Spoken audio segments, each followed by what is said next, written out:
कामठी शहरातून एक संतापजनक चित्र समोर येत आहे।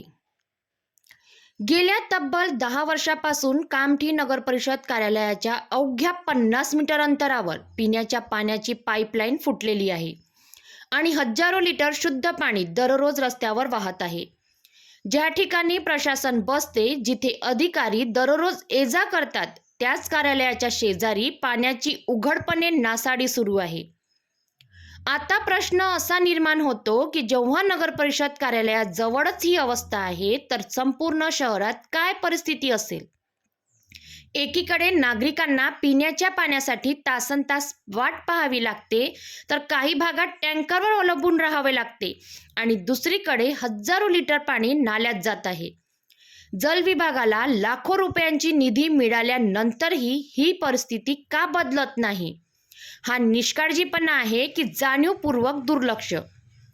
कामठी नगर परिषद बोर्डावर लिहिले आहे, आपले हार्दिक स्वागत आहे, पण वास्तवात नागरिकांचे स्वागत होते ते पाण्याच्या वाया जाणाऱ्या धारा आणि प्रशासनाच्या शांततेने।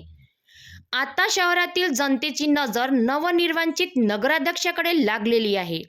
ते या गंभीर विषयावर काय कार्यवाही करणार? दोषींवर कार्यवाही करण्यात येणार की पुन्हा एकदा ही बाब फक्त आश्वासनापुरतीच राहणार? पब्लिक टू पीएम न्यूज 24 प्रशासनाशी मागणी करतो की तात्काळ पाईपलाईन दुरुस्त करा, जबाबदार अधिकाऱ्यांवर कार्यवाही करा आणि शहराच्या पाण्याच्या अपव्यय तात्काळ थांबवा, कारण हे फक्त पाणी नाही, हे जनतेच्या हक्काचे जीवन आहे। कामठीतील या गंभीर मुद्द्यावर आम्ही लक्ष ठेवून आहोत। आपण पाहत रहा public to PM news 24। Near about 10 से 12 साल से हम देख रहे हैं, और ये बिल्कुल नगर परिषद के बाजू में ही है। बिल्कुल बाजू में है।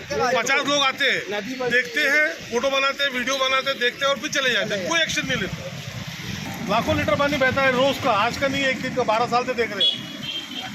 बह रहा है, कितने सालों से बह रहा है ये? कई सालों से बह रहा है, कई सालों से बह रहा है। नगर परिषद इसके ऊपर कुछ नहीं कुछ नहीं करती, कुछ नहीं एक्शन है।